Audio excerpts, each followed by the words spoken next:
So this is it. Unit 8, Lecture 5. This is your last lecture in AP dual credit on-level psychology. And boy, if you think you've been looking forward to this, you can only imagine me sitting in this room doing these, how forward I am to completing this, getting back in front of a classroom. So here we go, Unit 8, Lecture 5. Last lecture we talked about what did we talk about? Behavioral therapy. We talked about psychoanalytic therapy. We talked about humanistic therapy and kind of did an overall look at therapy. Here we're going to take a look at cognitive therapy, including group therapy. We're going to do a quick evaluation of psychotherapy. Then we're going to get a little bit into biomedical therapy. And again, a little bit into, no one's going to walk out of here with a medical degree in psychopharmacology. It's just kind of a, this is what these are, this is their effectiveness, this is the good, the bad, the indifferent of all of them. So that's what we're going to be taking a look at here. All right, so psychoanalytic therapy, it's all about your past. We gotta take care of unresolved issues of your childhood. Behavioral therapy, you learn the bad behavior. Let's unlearn that bad behavior and learn a good behavior. Humanistic, can you be the best you can be? You got to find your own solution.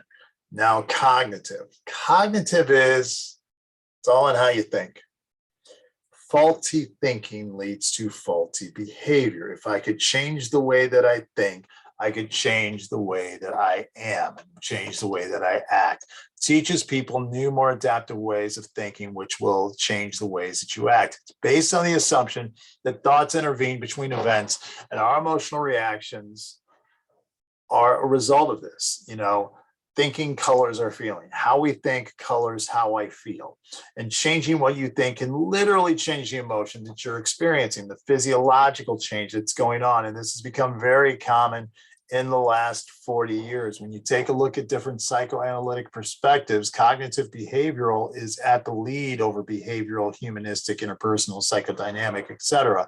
And again, you see behavioral schools going down, psychoanalytics sort of going down in the last 50 years, and cognitive has just taken up. It is the predominant form of therapy that's going on now, which can still happen in a psychotherapist's office, where they're sitting in there with you, talking to you. And again, are they analyzing you? Yeah, but they're analyzing your thinking and trying to get you to better thinking. And if you learned a way of thinking, we can replace that way of thinking.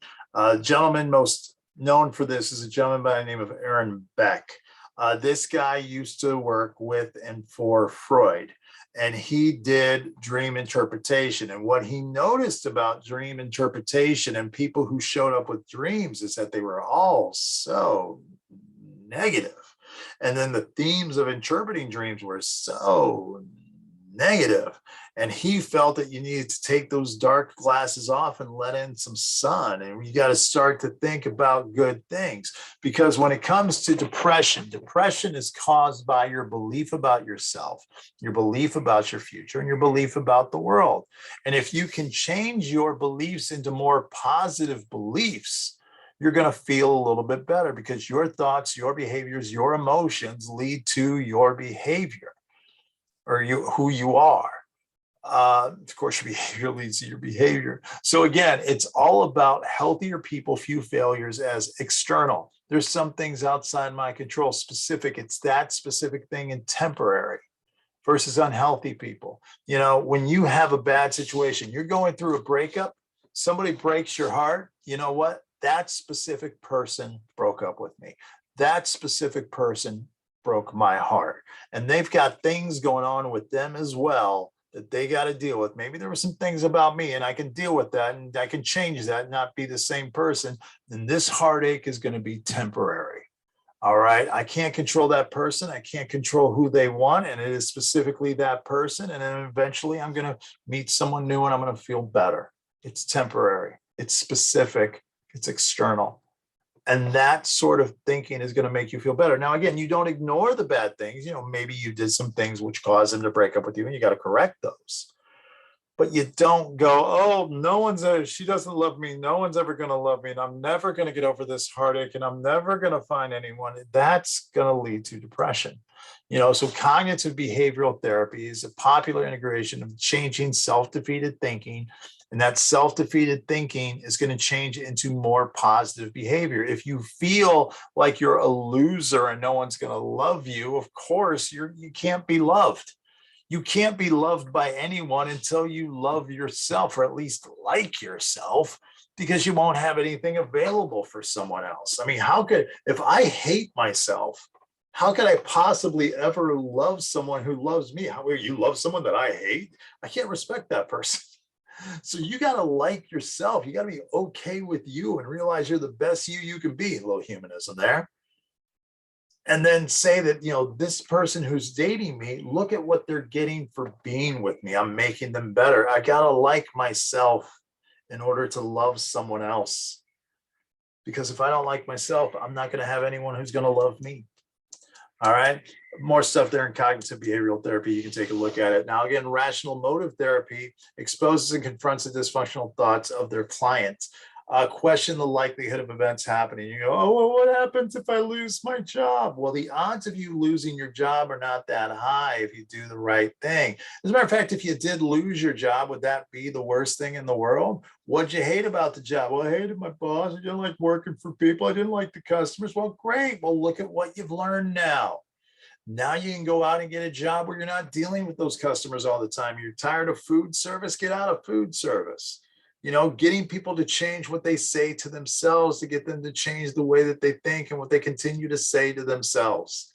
So again, cognitive behavioral therapy is changing the way you think about yourself, but rational motive behavioral therapy is changing the way you feel about yourself. And again, are they very similar? Of course, because how I think impacts how I feel and how I feel impacts how I think. But these both fall under the umbrella of cognitive therapy. And no, I would never ask you on a test question, what is the difference between cognitive behavioral therapy and rational motive behavioral therapy? They're both part of cognitive behavioral therapy, changing the way you think. That's the essence of getting better. Okay. So when it comes to that and some other stuff there on CBT, REBT as well, if you want to take a look at that. Another type of cognitive therapy is what's called group therapy. And group therapy is fantastic for a lot of reasons. One reason that group therapy is good is it's more affordable because you got a bunch of people all kicking in for one therapist. So that's good.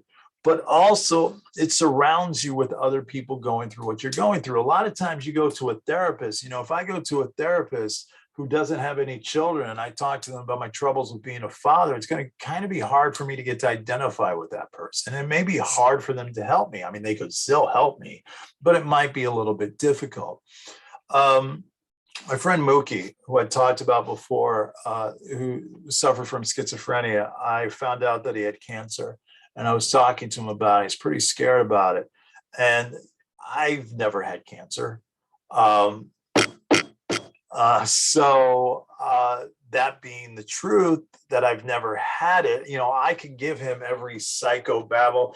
Well, you got to have a good attitude, because if you have a good attitude, then your white blood cell count goes up, and your white blood cell goes up, and then you can defend it, and all these other things. So it's all about your attitude, because if you got a bad attitude, you're going to die. And I could tell him all that crap, but I don't know what it's like to have cancer. I don't know what it's like to lose your hair. I don't know what it's like to suddenly lose your energy. I don't know what it's like to feel good, but know that it's actually crippling inside. I don't know what that's like.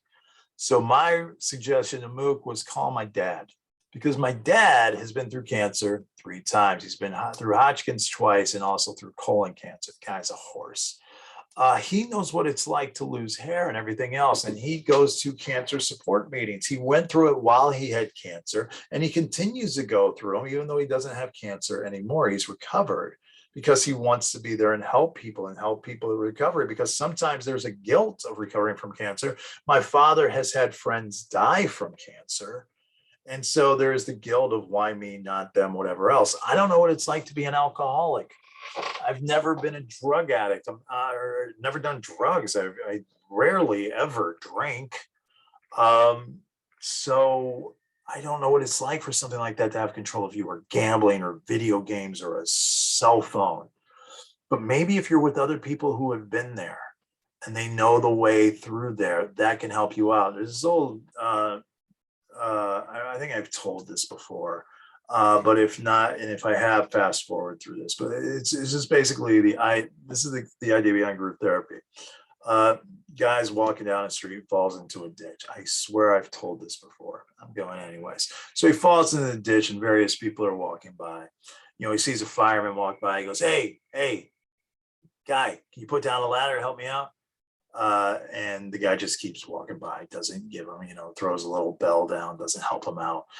Sees his preacher walk by. He goes, "Father, I'm down in a hole. Can you help me out?" Guy writes a prayer, throws it down there. Sees his doctor. "Doc, I'm in a hole. Can you help me out?" Writes a prescription, throws it down, keeps walking. Sees his best friend, Tommy. "Tommy, I'm in this ditch. Can you help me out?" Tommy jumps down, gets in the ditch right next to the guy.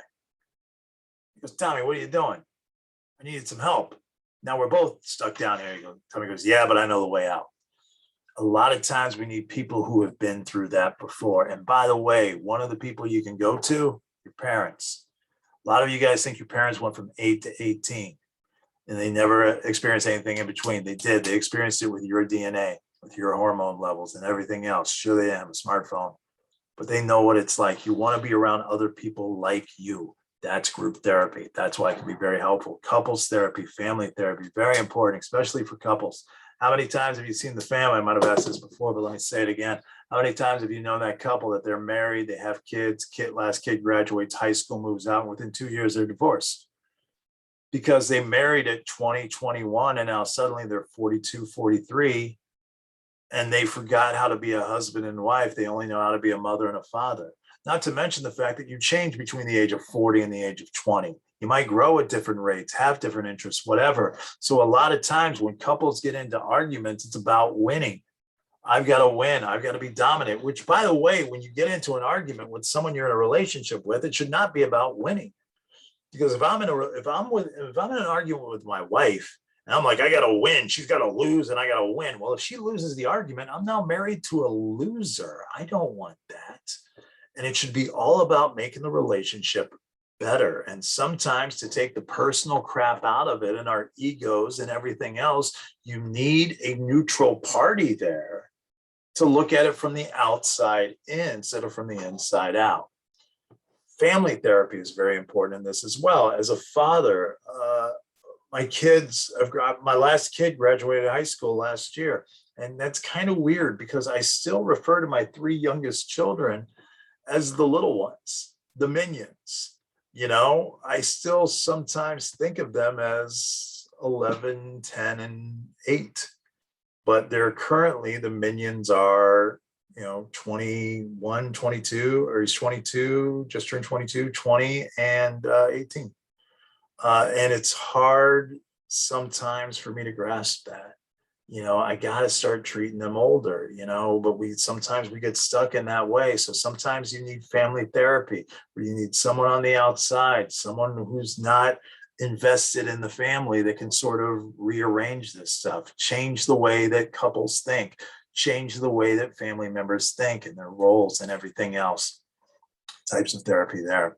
More with cognitive therapy also involves self-help groups, reading a book, kind of like humanistic therapy, where you're finding the solution on your own. But this way you can sort of do it on your own pace. You can learn, you can see things, it can lift the veil. Are you dating a narcissist? Nurturing yourself, cognitive behavioral for dummies, positive thinking, all these things that you can do at your own pace, at your own time. I mean, hell, I don't know how many psychology apps there are on your phone and wellness apps, whatever. Now, again, how effective they are, it's early on. But the fact that there's help everywhere, not to mention the fact that you can go to a therapist on Zoom now, which makes it more convenient. And sometimes a lot of the reasons we don't go to therapy is because we think cognitively it's difficult. And if it makes it easier, it makes it more effective. So again, just getting some cognitive training allows depression scores to go down versus people on a wait list. And I know you're going, yeah, but the wait list is still going down, because again, by the time we're getting help for depression, we're already in the depths. So we're going to naturally be coming out of it anyways. Cognitive behavioral therapy helps us get it out of it a little bit sooner. All right. So That's cognitive therapy. So when it comes to therapy, who gets it? Well, about 15% of Americans are going to seek help for psychological and addictive disorders every year. About 20% of people are 20 to 25% are suffering every year. 15% will actually get help. Rarely do they get help in the first year of the disorder because they think, I'll simply get over it. So then the question becomes, well, who do you go to? Well, 42% of people go to their family doctor. 39% of people will go to a mental health specialist, and 19% will go to other professionals, including high school counselors, clergy, whatever. But it's good to know that people are going and getting help. And usually people who get help feel pretty good about the help. 89% of people in a meta-analysis of therapy, 89% of people who sought help were at least either fairly satisfied or very satisfied with it. Among those feeling fair or poor when it began, 9 and 10 were feeling at least so good or very good. So there was some improvement. People often enter therapy in a crisis and leave when they feel better. So the clients felt that it was better. Now, again, that might be a little bit of a placebo where I need to say that it's better in order for me to feel better and believe in it, but 89% is a pretty impressive number. Now, as far as the people giving therapy, most therapies focus on their successes, so they think, of course, it's extraordinarily well. It's like a lot of teachers focus on the students who get A's on whether or not they're a good teacher, instead of focusing on the failures because, oh, the failures, that was their fault. Well, therapists are kind of the same. All right. Now, is there bias in these numbers? A little bit. First off, you're only asking people who completed the treatment. What about all the people who quit? That kind of makes that 11% a lot bigger. All right. Those who were studying the effectiveness also had a self-centered interest in the results, because if I'm into therapy and I'm studying about therapy, I want to make it look like therapy's good.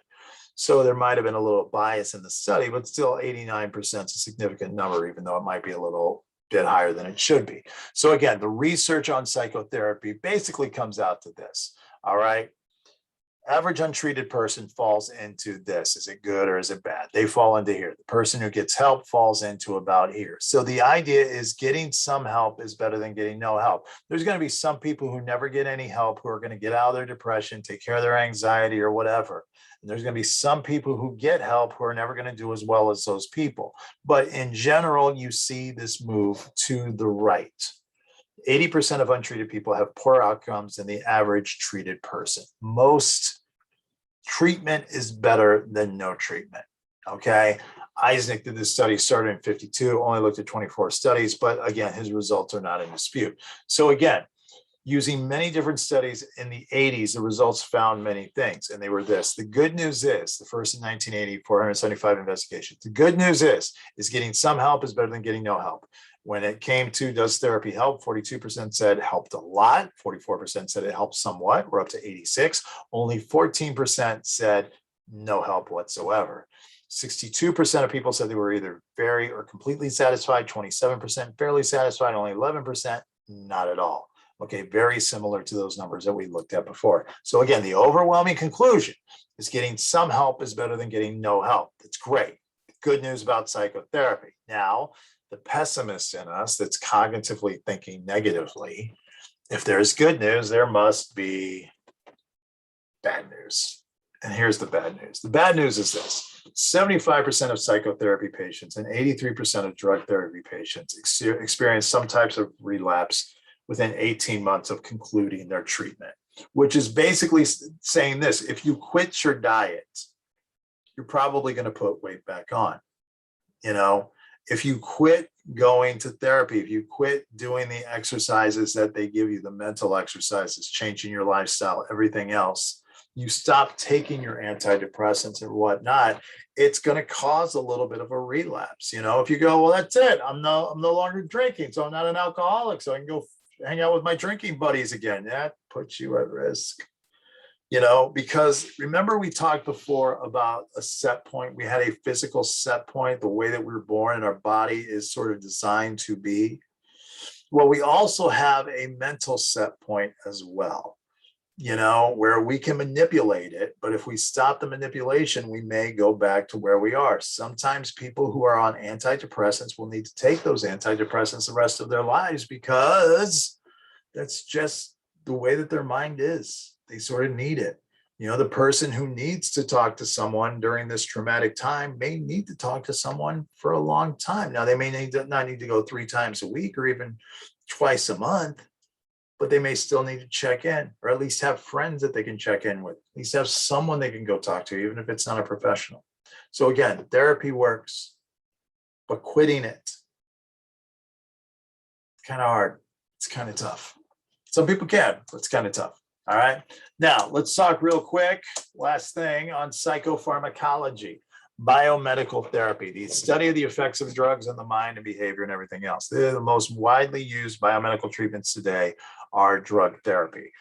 Not so much lobotomies and things like that. No, it's here's some medicine, try it out. And between the availability of prescription medication and political pressure, confinement to mental hospitals has been on a very sharp decline. Very high back here. Oh, you got problems. Let's do electroconvulsive therapy. Let's do lobotomies. Then, oh, medicine got more advanced. So fewer people have to be institutionalized. Most meta-analytical studies show that medicine is much more effective when combined with psychotherapy.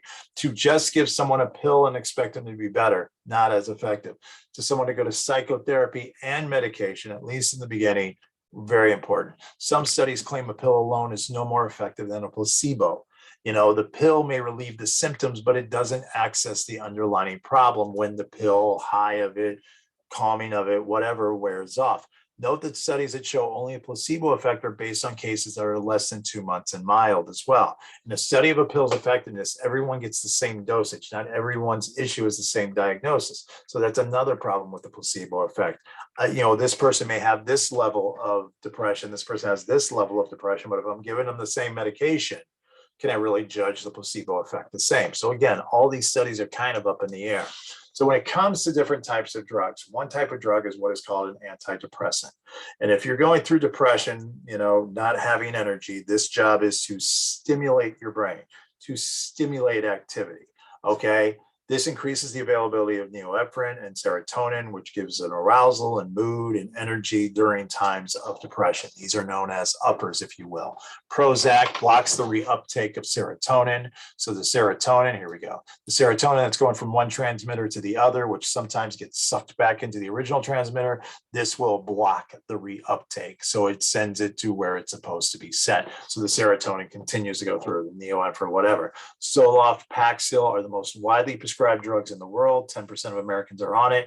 1998, sales were 5.6 billion. As recently as 2020, the sales were 28.6 billion, almost 5 to 6 times higher.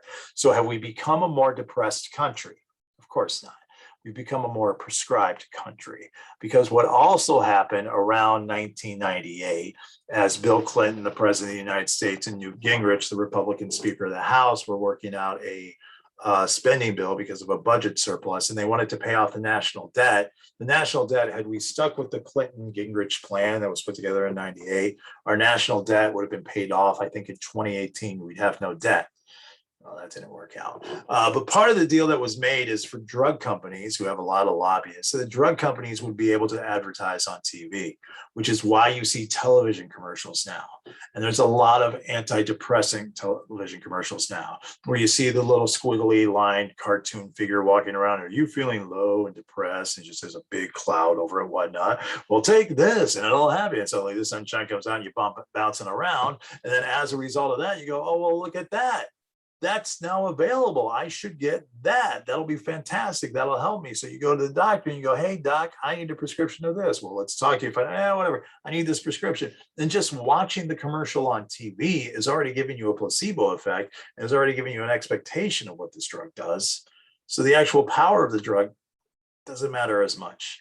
It doesn't matter as much. So again, a lot of times by the time the drug takes hold, most people are naturally coming out of their depressive state. So again, the argument is it a placebo effect? I don't know. I can't tell you one way or the other. Lithium, a chemical that provides an effective drug therapy for the mood swings of bipolar, that does have a 7 in 10 benefit. The emotional highs and lows kind of level out for bipolar, but the risk of suicide goes up to a 1 in 6 risk. So is that worth the benefit of the extremes? Not to mention, again, somebody with bipolar, if I'm in that manic state, even the hypomania, if I'm in that manic state, do I really want something that's going to bring me down? Because I don't know how long I'm going to be in this and I need that energy and whatnot. So other stuff there on antidepressants. Now, anti-anxiety medication, these are your downers. These are to calm. Their job is to depress the central nervous system, very similar to alcohol, but not make you as tired. Reduce tension, anxiety without the sleepiness that goes along. Valium, Xanax, Librium are among the most heavily prescribed and heavily abused prescription medications that are out there. And again, critics will say, do they reduce the symptoms? Absolutely, they do reduce the symptoms. But once the relief is over, you still have whatever you're scared of, and as a result, what we're seeing is anxiety and depression medication fill rates going up in the Midwest, the Northeast, the South, the West, not so much in the West, but we're seeing this become very addictive. And this is where we're seeing people becoming addicted to prescription medication, antidepressants, anti-painkillers, stuff like that. It does let you mellow out a lot of it, but once you stop taking the drug, you can feel a withdrawal. And then when people take the anti-anxiety medication, which is already a depressant, along with alcohol, which is a depressant, it can be deadly. And that's where a lot of overdoses happen. And again, the other problem with prescription medication, when you're talking about people with depression or anti-anxiety, let's go back to the antidepressant. If I am depressed and I feel like, let's go here. How many of us, when you got a really bad headache and the bottle says take 2 Tylenol, how many of us have taken 3? Right? A lot of us. Well, I got a really bad headache. I'll take a 3rd one. Or instead of waiting another 4 hours to take 2 more Tylenols, I'll take it after 2 or 3 hours because the headache's really bad. And those are people that are mentally healthy. Okay. Imagine you have depression and one of these is supposed to help you out of your depression a little bit. Take one of these every 4 hours. It'll help you a little bit. But I'm desperate to get out of this depression. Wouldn't 2 get me out of it sooner? 4 even faster. And same thing with anxiety. You take an anti-anxiety medication and it's not working. I'm not feeling calm. So let me take another. And what happens is you have this self-medication where people aren't following the recipe anymore. You can't make up medication. If any of you guys are on antidepressant, anti-anxiety medication, anything like that, if you miss a dosage, don't double up your dosage later. Tell your doctor, I missed that dosage. Let them determine whether or not you take more makeup, whatever. And this is the biggest problem because it's like a recipe. You can't make up sleep. You can't make up medication. Well, I'm not feeling well, so I'll take more of it. I'm feeling good. I'll stop taking it. It's trying to find a baseline to you. And if you don't follow the recipe and the doctor doesn't know what you're doing, they're not going to be able to give you the right prescription. And then when we talk about antipsychotic drugs to fight a psychosis, including schizophrenia and other types of thought disorders, Thorazine is going to dampen the responsiveness. Chlorazil is going to act like an awakening for people in withdrawal, very similar to dopamine. But sometimes it's difficult to get people with schizophrenia to take a medication when they're already feeling a paranoia. So again, the medication can be wonderful as long as you're sticking to the recipe. But again, I'm a healthy guy. I have trouble taking 1 vitamin a day, 1 a day. That's hard for me. I can't even imagine the challenge that must go with this. All right. So that's all with drug therapy there, a bunch of stuff on drug therapy. So are there other types of therapy, biomedical therapy besides drug therapy? Let's talk about 2. One is called electroconvulsive therapy. This is what used to be known as shock therapy back in the day. This is therapy that's used for really sort of depressed patients. This is the philosophy behind it. If your computer is running slow, your phone is running slow, some sort of electronic device you have is running slow. An easy solution, or you get on the line with the technical support, and one of the things they'll ask you is, have you tried restarting it? Control-Alt-Delete. Have you tried restarting it? Because the idea is if you shut it off and then you start it again and it sends out electricity, it'll clear out all the cookies and whatnot that are in there. All right. So that's interesting. If my body is sending signals all over the place using electricity, is it possible that some of my neurotransmitters might be a little bit clogged up? And is it possible that if I sent through some jolts of electricity that it might clear out some of those pathways, therefore making it easier for these messages to get through, better for the messages to get through? This is the idea behind electroconvulsive therapy. What you do is you sign up for it, and this is for people where medication has not worked. And what they do is they hook you up to various electrical things, and they induce a seizure into your nervous system that lasts for about 10 minutes. And this, you come in, it's an outpatient thing. You come every couple of weeks, you continue on, and it's a various one, or various, or not various, but numerous treatments are done. And what's amazing about electroconvulsive therapy is that it has been found to be very effective. 80% of people who medication did not work for their depression, ECT worked in 80% of cases where drugs did not work. So why doesn't everybody do it? Side effects, memory loss. And you don't know which memories. You're sending electricity through your brain. It's going to fry some of those inner neurons. You don't know which episodic, semantic, whatever memories you're going to lose. So there's a little bit of a roll of the dice on this. And again, it's been around for 50 years. We're not quite sure exactly why it works, but the way that it's done today is much different than it was done in the ways in the 40s and 50s and 60s, where it was just used to basically fry someone's brain and calm them down. Never good. One flew over the cuckoo's nest sort of thing. Last thing we need to talk about here is psychosurgery. And psychosurgery is where you're actually removing parts of the brain, destroying parts of the brain. If you're having a seizure, seeing them going around, around, around, if I can destroy that little part, that will remove it. Now, again, as we talked about towards the beginning of the semester, one of the problems with destroying a part of the brain is you can't gorilla tape that thing back on. Once it's destroyed, it's destroyed. And these are what are known as lobotomies. Now, the great thing about lobotomies are very, very, very, very, very specific. You know, you can get to little specific parts and you can have someone awake while it's going on and seeing what's sort of happening, making sure you're not destroying the wrong thing. Much better than what it used to be done back in the day. And by the way, if you get queasy, don't pay attention to this, because I had a girl pass out when I told this a year ago. All right. This is how lobotomies used to be done. What they would do is generally they would take what you have here, an ice pick, and they would open up the eyelid and shove the ice pick up into the brain, getting into the frontal lobe. You think I'm kidding? Here it is right here. Then a guy with a hammer goes tap, tap, tap, tap, tap, tap, tap, tap, tap. All right. See what happened. No, you don't do that. You do. I mean, we look at it today and it's just ridiculous. But again, this is back in the 50s and people are smoking unfiltered cigarettes too and thinking everything's going to be fine. Of course you don't do that.